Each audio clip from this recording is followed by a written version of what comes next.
meus amigos, paz e graça.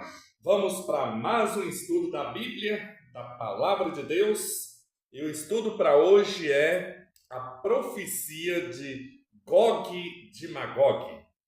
Vamos ler aqui Ezequiel 39, versos 11, para começo de conversa. Naquele dia, darei ali a Gog um lugar de sepultura em Israel, o vale dos viajantes, a oriente do mar, espantar-se-ão os que por ele passam. Nele sepultarão a Gog e a todas as forças, e lhe chamarão o vale das forças de Gog. Meus amados, essa é uma das profecias mais complexas da Bíblia, Gog de Magog. Esse texto tem dado dor de cabeça a muitos estudiosos da Bíblia. Mas vamos ver, vamos refletir aqui sobre essa trama profética, né, que é um texto dramático, capítulos 38 e 39 de Ezequiel.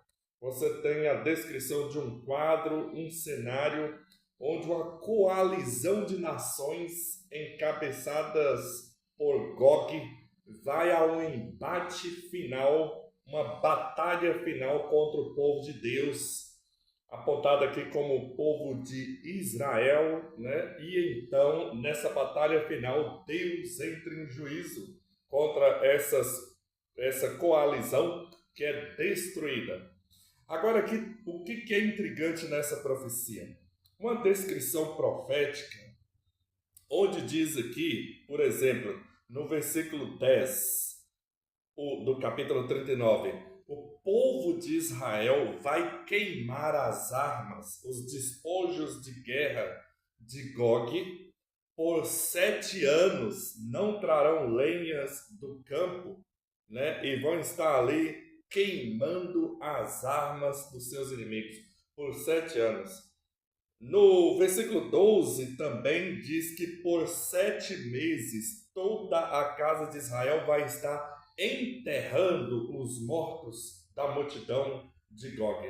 Então essa profecia, ela tem uma imagem literária aqui para descrever como que Deus estará purificando a terra. Já deu para perceber que nessa profecia Gog e sua multidão representa o mal e toda a sua força. O mal, né, os ímpios, os malvados investidos, né, da malignidade com toda a sua força contra o povo de Deus. E um dos propósitos principais dessa profecia é mostrar o final definitivo do mal. Tanto é que depois, no capítulo 40, até o final do livro, mostra o restabelecimento do povo de Deus nessa terra. A restauração do templo, a repartição das terras das 12 tribos de Israel. E o livro termina com uma palavra falando assim: e o Senhor habitará ali, mostrando a presença absoluta de Deus sobre a terra. Então, o profeta está mostrando com essa profecia de Gog e Magog aqui, então, o fim definitivo do mal e a eternidade de um Deus presente nessa terra, com a paz sendo restabelecida, a segurança e a felicidade eterna do povo de Deus. Com isso, eu queria até apresentar aqui uma linha de interpretação dentro da escola pré-milenista, na verdade, dentro da escola pré-milenista de interpretação profética. Você tem uma linha que entende que essa profecia de Gog e Magog aqui vai cumprir cabalmente na virada para o milênio apocalíptico. É isso mesmo. Eles entendem que essa profecia está falando de uma batalha na virada de entrada do milênio apocalíptico. E nessa batalha, então, as nações do mal são destruídas, sobrando um remanescente das nações na terra e de Israel. E Israel restaurado governa sobre as nações em paz durante o milênio. Agora, por que eu vejo problemas nessa interpretação? É uma interpretação futurista dentro da escola pré-milenista. Inclusive, um segmento que segue essa interpretação é o dispensacionalismo. Que o dispensacionalismo é um segmento dentro do pré-milenismo que é futurista. Segue essa interpretação que eu acabei de mencionar. Mas por que eu vejo problema com essa interpretação e o amigo vai concordar comigo? Eu acabei de pontuar que na profecia aqui, Gog e Magog representam as forças do mal e a profecia está mostrando o fim definitivo do mal. Acontece que se você colocar que o cumprimento, que o cerne dessa profecia tem a ver com algum momento antes do final do milênio, você vai ter um problema com esse propósito do texto, do fim definitivo do mal. Porque o fim definitivo do mal só vai acontecer no final do milênio. Por isso que se você deslocar o cumprimento pleno dessa profecia para algum momento antes do final do milênio, isso não vai satisfazer tudo que a profecia está apontando. Então é um problema. Como que eu provo isso? Por exemplo, Apocalipse, capítulo 20, versículos 7 ao 10, nós encontramos lá que ao acabar os 1000 anos, haverá uma grande batalha de coalizão de nações contra a Nova Jerusalém. Então descerá fogo do céu e aí sim, agora sim, os inimigos de Deus são destruídos para sempre, lançados no lago de fogo. Então, o fim absoluto do mal só acontece no final do milênio. Então, se eu colocar que Gog está cumprindo em algum momento antes, de repente você vai encontrar um problema no meio do caminho. Como diria Carlos Drummond de Andrade, né? Havia uma pedra no meio do caminho. Então, para não ter essa pedra, para você não entrar em colisão com os eventos que apontados pela profecia que vão acontecer na história até o fim, é preciso colocar a profecia no seu devido lugar, no seu devido ponto. Então, antecipar o cumprimento nunca vai satisfazer todos os reclames da profecia. Então, não pode antecipar o cumprimento cabal pleno da profecia para algum momento anterior ao final do milênio. E para acabar de bater o prego do caixão dessa interpretação que comete um erro gravíssimo, é só ler lá no texto de Apocalipse que quando fala da coalizão de nações, que inclusive Satanás sai a reunir as nações nos 4 cantos da terra, lá fala o nome dessa coalizão. Apocalipse 20, verso 8, fala lá, Gog e Magog. Olha aí João entrando em sintonia com o profeta Ezequiel, mostrando aqui está acontecendo a batalha de Gog e Magog. Então aí fica mais evidente ainda porque Apocalipse mostra até o nome. Gog e Magog. Meus amados, tem uma coisa que a gente deve seguir na Bíblia, que eu acho muito importante, que é seguir a engrenagem, né, da harmonia dos profetas e também um princípio chamado o princípio da revelação progressiva. Muitas vezes os profetas anteriores mostraram as verdades, porém os posteriores repetiram o mesmo assunto, ampliando mais luz, trazendo mais verdades. Então, um tema, a gente não deve ser reducionista no estudo das escrituras em relação a qualquer tema. A gente deve estudar o tema amplamente na Bíblia. Então, sobre essa questão de Gog e Magog, a gente viu aí que mais profetas trouxeram mais luz sobre essa batalha. Então, aí nós devemos prestar atenção no que os profetas posteriores trouxeram. E tem uma coisa importante também, meus irmãos, que eu percebo, é que os profetas do Antigo Testamento, Deus mostrou para eles as verdades sobre os últimos dias e o fim, porém, numa linguagem da época. A visão profética foi dada com elementos e dentro de uma linguagem restrita à mentalidade que o profeta e o povo tinham na época dele, ao contexto histórico-cultural da época. Dessa forma, essas profecias acabam sendo profecias que devem ser interpretadas numa linguagem literária. O que é linguagem literária? Existe a linguagem literal e a linguagem literária. Por exemplo, o jornal geralmente predomina num jornal a linguagem literal. Agora, por exemplo, um poema. Um poema. Predomina no poema a linguagem literária. Então, vocês já perceberam a diferença. Quando é literário, você vai ter muitas vezes figuras de linguagens, recursos que vão exigir uma interpretação, porque a linguagem é figurada. Quando é literal, aí é preto no branco, mas em linguagem figurada vai exigir uma interpretação. Então, os profetas construíram o texto deles seguindo um padrão da época. Por seguir um padrão da época, quando chega o Novo Testamento, há uma interpretação.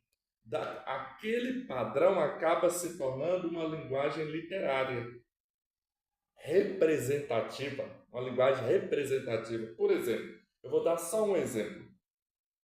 Jeremias, no final do seu livro, falando de Jerusalém, disse que a cidade de Jerusalém seria reconstruída e nunca mais ela seria derribada. Para todo sempre ela estaria estabelecida. E juntamente ali com Jerusalém, o sistema, seria restaurado em Israel. Então Jeremias viu dessa forma.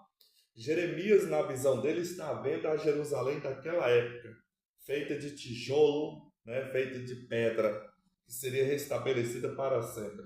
Então ele usou uma imagem da época.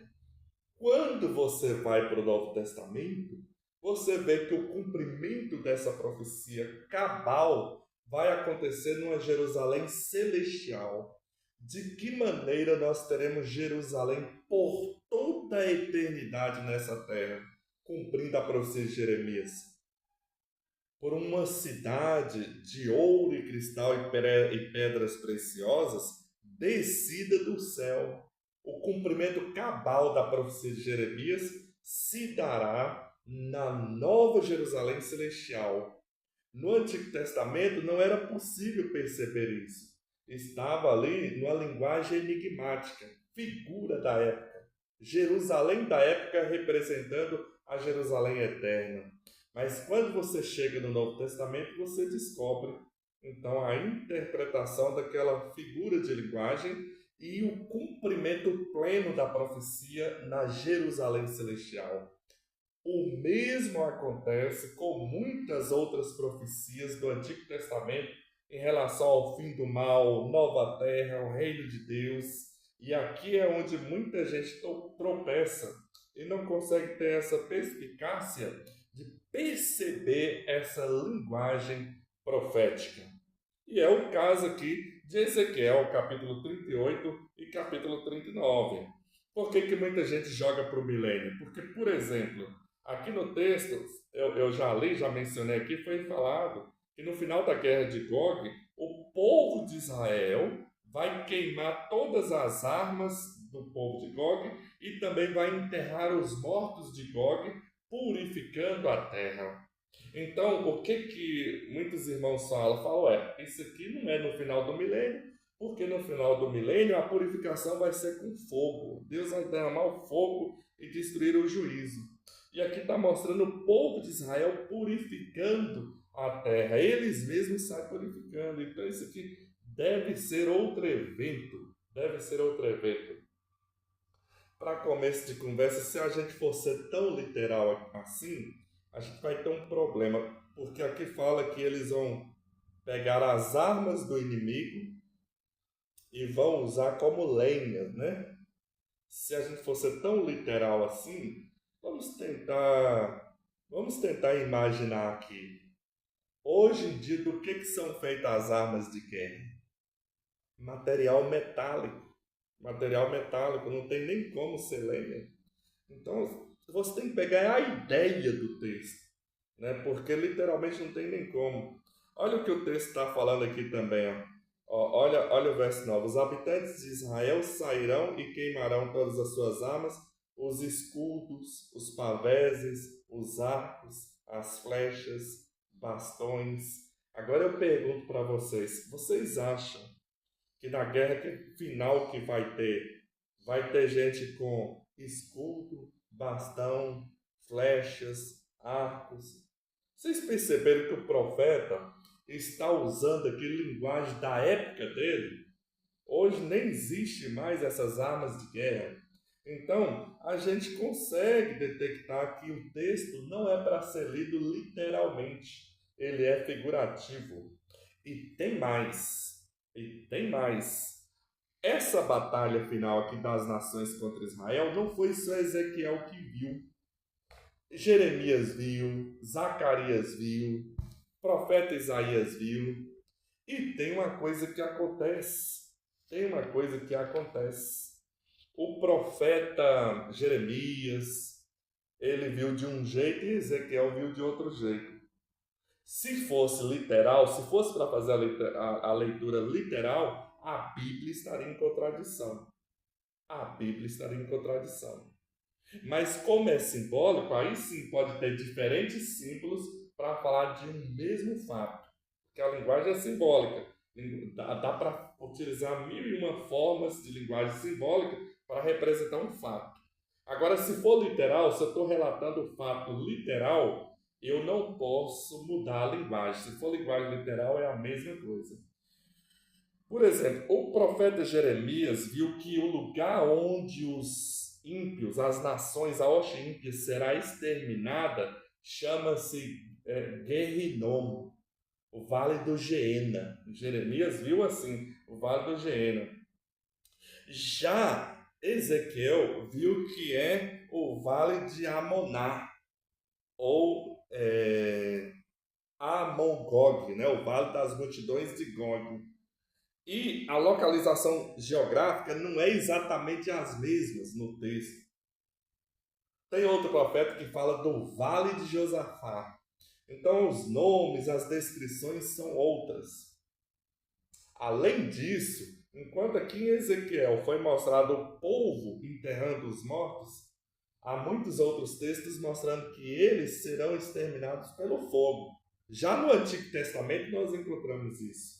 Em Jeremias, em Malaquias, né? Malaquias capítulo 4, versículo 1, é dito que todos os malfeitores e soberbos estarão como que num forno naquele grande dia, e queimarão como a palha no fogo, e serão consumidos. Então não sobra nada para enterrar.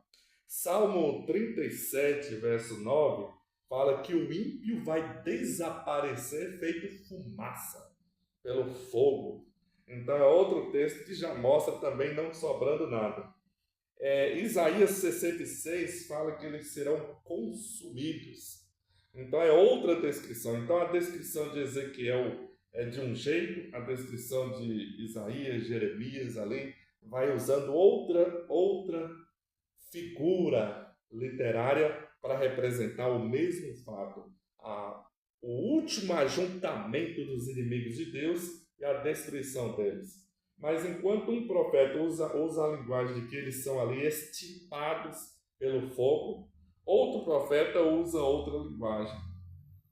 Outro profeta usa a linguagem de que o povo de Israel vai enterrar os ossos deles. Já tem outro profeta que fala que o povo de Israel vai sair e pisar nas cinzas deles. É pisar nas cinzas deles. E já tem outro profeta que fala que os cadáveres estarão numa situação onde há um fogo naquele cadáver e um germe que nunca se apaga.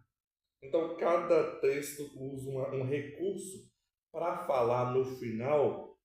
Uma das principais coisas que todos esses profetas estão querendo falar, não importa o texto, o propósito de cada um desses textos é o mesmo: é o fim definitivo e absoluto do mal. Então a linguagem é literária. Mas a pergunta é por que aqui em Ezequiel é o povo de Israel que sai purificando a terra e enterrando os mortos? Essa é a principal discussão que eu quero fazer nesse vídeo, né? Por que é o povo de Israel que sai purificando a terra? É o seguinte: o povo de Israel foi chamado por Deus para ser o seu representante. Então, na Bíblia, a nação de Israel é uma espécie de representante de Deus. E ao representar Deus, a nação de Israel é chamada tanto para exercer a função de luz para as nações, luz para o mundo, levando salvação para o mundo, quanto também a função de juízo sobre o mundo. E a gente começa a ver esse aspecto do juízo, que eu quero frisar aqui, já no livro de Josué, por exemplo. No livro de Josué, nós vamos encontrar, no livro de Josué, deixa-me ver o capítulo aqui, Josué capítulo 6, versos 24, 6, 17, nós vamos encontrar exemplo onde o povo de Israel foi chamado para queimar cidades inimigas, purificando a terra. Por exemplo, a cidade de Jericó, ali em Josué capítulo 6, Deus no hebraico é Herem, a palavra. Deus falou, vai ser Herem, a cidade de Jericó, é Herem. Quando Deus pedia para uma coisa ser determinada como Herem, de duas uma acontecia com isso. Ou o Herem era levado para ser consagrado a Deus, por exemplo, o tesouro, o ouro e a prata é levado para servir no templo, ou é totalmente eliminado. Totalmente eliminado, ninguém pega. É herém. Tem esses dois contextos. No caso de Jericó, por exemplo, o ouro e a prata era herém para ser levado para o templo. Ninguém era para pegar para ele, levar para o serviço do templo. E as outras coisas de Jericó para o fogo. Então foi exterminado tudo em Jericó. Homens, bode, ovelhas, animais, roupas, casas, tudo destruído. Israel então fazia ali a purificação da terra com fogo. Então Israel exerceu essa questão de fazer a purificação da terra com fogo. Mas isso aí lembra o quê? Lembra que eu falei que Israel era um modelo, um exemplo do que Deus faz? Quando Israel colocou fogo naquelas cidades, aquilo ali está representando o que Deus vai fazer no fim de todas as coisas. Deus vai colocar, né, fogo sobre os ímpios. Então, o que Israel estava fazendo ali é um prelúdio do juízo final que Deus vai exercer. Então, Israel foi chamado para representar isso. Outra coisa, na Torá, em Deuteronômio, capítulo 21, versos 22 em diante, tem uma ordem lá que o povo de Israel não podia deixar corpos expostos sobre a terra, mesmo de um transgressor. Igual tinha aqueles transgressores que era colocado no madeiro, era necessário, depois de um tempo, geralmente no final do dia, tirar os corpos do madeiro e enterrar. E a Torá diz para purificar a terra. Então, o enterro dos mortos é um símbolo de purificação da terra. Outra vez, representa o que Deus vai fazer nos últimos dias, no fim. Deus mesmo vai purificar a terra. Mas Israel estava purificando a terra para ser um exemplo do que Deus vai fazer. Inclusive, tem um episódio, Saul, rei Saul, né? Deus mandou ali exterminar todos os amalequitas, porque eles eram herém. Aí Saul deixou o rei dos amalequitas vivos E também os animais, trouxe lá os melhores dos animais amalequitas, né? Dos bois, dos cordeiros. E aí Samuel falou: Ô Saul, por que eu estou escutando uns barulhos aí de animais? Aí Saul, Samuel, eu achei legal pegar essas ovelhas aí, de repente serve até de sacrifícios no templo. Aí Samuel repreendeu Saul e falou: importa mais obedecer a Deus do que os sacrifícios, né? E Samuel mandou matar ali todos aqueles animais, exterminar, e também o rei daquele povo que Saul tinha deixado pronto. O próprio Samuel, né, espedaçou ele na espada. Então, Herem, Israel executava juízos históricos que representavam o juízo que Deus vai fazer nos últimos dias. É esse imaginário profético que se encontra aqui em Ezequiel capítulo 39. O profeta está vendo o futuro num contexto da época dele. Como Israel executava serviço de purificação da terra e de juízo como representantes de Deus nessa terra, na visão, Ezequiel vê o povo de Israel enterrando os mortos. Mas esse dado histórico do contexto do Antigo Testamento de Israel, que está como um elemento na profecia, é simbólico, meus irmãos, simbolizando a purificação final da terra que Deus irá exercer. Porque, segundo a Bíblia, na época que o mal for ser exterminado para sempre da terra, quem vai purificar a terra é o próprio Deus. Agora, dá para incluir o povo de Deus também, mas numa linguagem simbólica. Por exemplo, o apóstolo Paulo fala bem assim: irmãos, vocês não sabem que vocês vão julgar o mundo? E até os anjos vão ser julgados por vocês? Então, quando o texto fala que, olha, todo o povo de Israel vão sair enterrando os mortos, vai ter uns que vão marcar os mortos e outros vêm enterrando. Isso aqui, no cenário escatológico literal, o que vai acontecer é o seguinte: o povo de Deus, o Israel de Deus, que é o povo de Deus, vai julgar os ímpios juntamente com Cristo. Então, o julgamento representa esse contar os mortos aqui. Não quer dizer que vai sair enterrando debaixo da terra, literalmente. No Apocalipse, a gente vê o povo de Deus julgando o mundo e até os anjos caídos.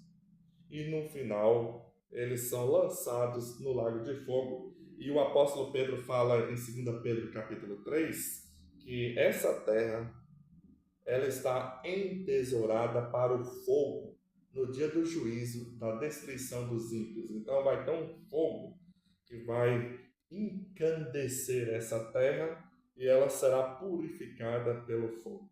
Então os profetas que usaram a linguagem do fogo para destruir o ímpio e purificar a terra, eles usaram a linguagem mais literal. Agora, os profetas que usaram outra linguagem é mais simbólico. A gente acaba percebendo isso quando a gente estuda o texto bíblico completamente. Completamente. Muito bem. Então, o cerne dessa profecia é o fim absoluto do mal. O que eu posso dizer mais desse texto aqui de Gog e Magog? Vamos lá. Gog e Magog, meus irmãos, por que o cumprimento aqui é literário, né? No início também, no capítulo 38, nós vemos as nações. Eu não vou ler aqui o texto porque é longo, mas aqui fala quais nações iriam fazer parte da coalizão de Gog. É uma quantidade grande de nações, mas limitada. As nações mencionadas aqui são nações existentes na época do profeta. Agora, quando você vai para o Apocalipse, o texto amplia a aplicação aqui das nações de Gog. Porque no Apocalipse fala que essas nações estão sobre os 4 cantos da terra. No Apocalipse, 4 cantos da terra significa totalidade. De fato, ali no final dos 1000 anos, Apocalipse 20, verso 5, diz que vai acontecer a ressurreição dos ímpios. Então, os malvados, desde Caim até o último dia da história deste mundo, vão estar lá nessa grande multidão de Gog. Então, é um alcance muito maior. O que eu percebo é que o profeta Ezequiel, ele, ao usar a linguagem da época, é uma linguagem mais restrita. O povo de Deus é Israel, inimigo de Deus são aquelas nações ali. Aí quando chega no Apocalipse, a linguagem amplia. Ele pega aquela imagem e amplia e faz uma aplicação mais cósmica, global, né? Então assim, eu não estou aprofundando muito, mas acredito que estou dando uns critérios e uns nortes aqui importantes para compreendermos essa profecia de Gog e Magog. Agora, o irmão pode estar perguntando, irmão, mas será que não vai ter essa guerra aí agora, por ocasião da volta de Jesus também? Gog e Magog? Irmão, até pode ter, mas ainda não é o cumprimento pleno da profecia. Até pode ter. Eu não descarto essa possibilidade. Eu não descarto essa possibilidade. Só que tem duas coisas importantes para falar aqui. Primeiro, não é o pleno cumprimento da profecia, e eu vou explicar mais ainda isso aqui. E segundo, não pode ser no milênio terrestre, entendeu? Algo que acontece para iniciar um reino milenar terrestre. Porque aqui nós teríamos dois problemas. Agora, o cumprimento nessa era agora, porque Cristo veio e morreu por nós, entre a morte de Cristo e até ele aparecer na segunda vinda, pode acontecer muitas coisas em Israel, inclusive alguma coisa acontecendo que seja um eco dessa profecia aqui. Então pode acontecer. Mas tem que ser nesse período, entre a morte de Cristo e a segunda vinda. E não tem nada a ver com o milênio na Terra. E já eu vou resolver mais ainda essa questão. E outra coisa também que não vai ser o cumprimento pleno da profecia. Porque o cumprimento é somente no final do milênio, quando o mal for destruído para todo sempre. Mas o que pode acontecer? Como eu falei, essa profecia de Ezequiel 38 e 39, ela não é literal. Ela não é um texto como um texto narrativo. Não, é um texto profético com linguagem literária. E essa linguagem literária do texto pode, inclusive, repetir com o próprio Israel. Porque o próprio texto está usando um recurso que é pegar Israel como um modelo do povo de Deus e do juízo de Deus. Israel histórico sendo um modelo da purificação que é Deus quem vai fazer também na terra. Então ele pega a imagem do Israel do Antigo Testamento e coloca dentro do texto profético. Esse texto, essa imagem, ela pode acontecer na história da própria nação de Israel. Mas mesmo que acontecer na história da própria nação de Israel, ainda continua sendo uma imagem de algo muito maior. Ainda continua sendo uma imagem de algo muito maior. Por exemplo, se em Israel aconteceu uma guerra de muitas nações que vão contra Israel, aí Israel vence, depois ele sai contando os mortos e enterrando, ainda assim, isso aí não satisfez cabalmente essa profecia. Na verdade, o texto está sendo reproduzido nas pessoas, no próprio povo de Israel. No entanto, aquilo ali vai ser a representação de algo maior. Se isso acontecer na história de Israel, ao Israel sair purificando a terra, enterrando os mortos, nisso ali vai estar acontecendo um símbolo na prática, na realidade histórica de Israel, do que Deus vai fazer no final do milênio, quando o mal for exterminado para sempre. Então continua sendo um eco de algo muito maior na profecia. Esse trocadilho pode acontecer, porque os servos de Deus são cartas vivas. O próprio texto profético pode muitas vezes passar a ser a própria experiência de um povo de Deus, ou de uma nação. Igual a nação de Israel foi chamada por Deus para anunciar a Deus, tanto a salvação quanto o juízo para o mundo. A nação de Israel é uma pregação viva de salvação e de juízo. Então, o que acontece na salvação de Israel é um exemplo do que Deus faz, do que o nosso Senhor Jesus Cristo faz. Então, é mais ou menos por essa linha. Eu espero que o amado tenha compreendido o que eu quis dizer aqui ao expressar isso. E por que eu falo não é dentro do milênio? Isso não pode acontecer dentro do milênio. De nenhuma forma dentro do milênio. Porque se nós obedecemos o critério de revelação progressiva da Bíblia, nós vamos chegar ao Novo Testamento e descobrir com sobra uma revelação que, depois da segunda vinda de Jesus, é impossível continuar a gente viva aqui nessa terra. Porque Jesus prometeu voltar e no Novo Testamento é revelado que o seu povo ele vai levar para o céu. João capítulo 14, verso 1 ao 3. Eu vou preparar lugar. E se eu for, eu voltarei para que onde eu estou estejai vós também. Então há uma promessa de que iremos morar com Cristo onde Ele está. Onde Ele está agora, na casa do Pai.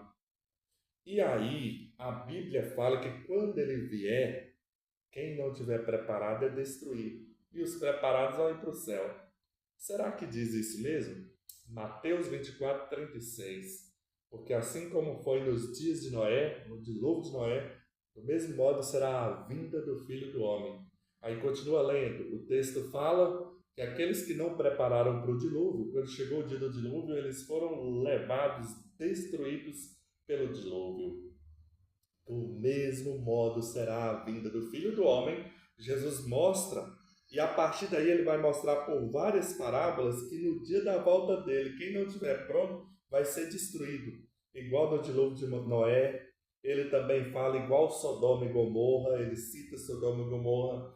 Ele fala por parábolas que haverá dois grupos de pessoas no dia da volta dele.